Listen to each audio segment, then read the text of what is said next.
د نازیه اقبال د ماشومتوب نه تر پیغلتوبه سفر. سلامونه او احترامات خوږو ملګرو، په یو نوې ویډیو کې درته هرکلی وایم. د ویډیو شروع کېدو نه مخکې ویډیو لایک کړئ او زموږ چینل خامخا سبسکرایب کړئ.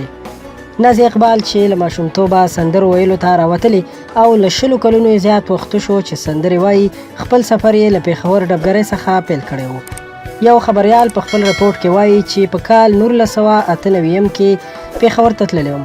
غوښتل مې په ډبګرۍ یو رپورټ جوړ کړم.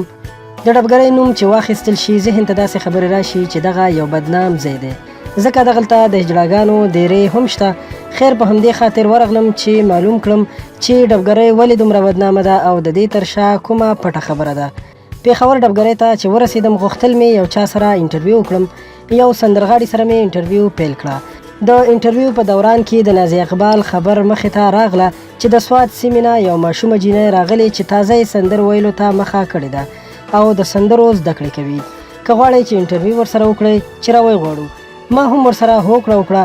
لږ وخت نه و تېر شوی چې یو ډنګر او کمزوری سړی راغی. ویل یې زه اقبال یم او د سوات نه راغلی یم.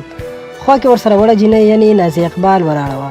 دغه د نازیه اقبال پلار و او دغه وخت کې به نازیه اقبال تقریبا د 12 یا 14 کلونو وه. د نازیه اقبال پلار راته وویل چې دا زما لور ده، نازیه اقبال نومیږي، ډېر ښه غږ لري او سندرې وایي، دې سره انټرویو وکړه چې خلک یې وپېژني. نازیه اقبال راته په خپل غږ سندره هم پیل کړه. همدغسې د نازیه اقبال ژوند له همدغه ځایه پیل شوی و. د پیښور ډبګرۍ کې رالویه شوې نازیه اقبال چې نن سبا یې ټول خلک پیژني، په پیښور کې د بېلابېلو استادانو نه زده کړې کړې دي. د ژوند ملګری جاوید پیزا وټاکو او څه موده وړاندې لندن کې اوسېدل شروع کړل. خو د کورني تاو تریخوالي له کبله نازیه اقبال له خپل میړه نه د طلاق اخیستو غوښتنه وکړه او خاوند یې ورته هم له مجبورۍ نه طلاق ورکړو. خو اوس وایي چې موږ د ملا نه پوښتنه وکړه او دا طلاق نه دی شوی او بیرته یې یو ځای اوسېدل شروع کړي. دوستانو، دا د نازیه اقبال په اړه معلومات چې تاسو سره مو شریک کړل چې نازیه اقبال څنګه سندرو ته راغلې وه او څنګه تر دې ځایه راورسېده. مهرباني وکړئ ویډیو در سره لایک کړئ او له نورو په زړه پورې ویډیوګانو لپاره در سره هم زموږ چینل سبسکرایب کړئ.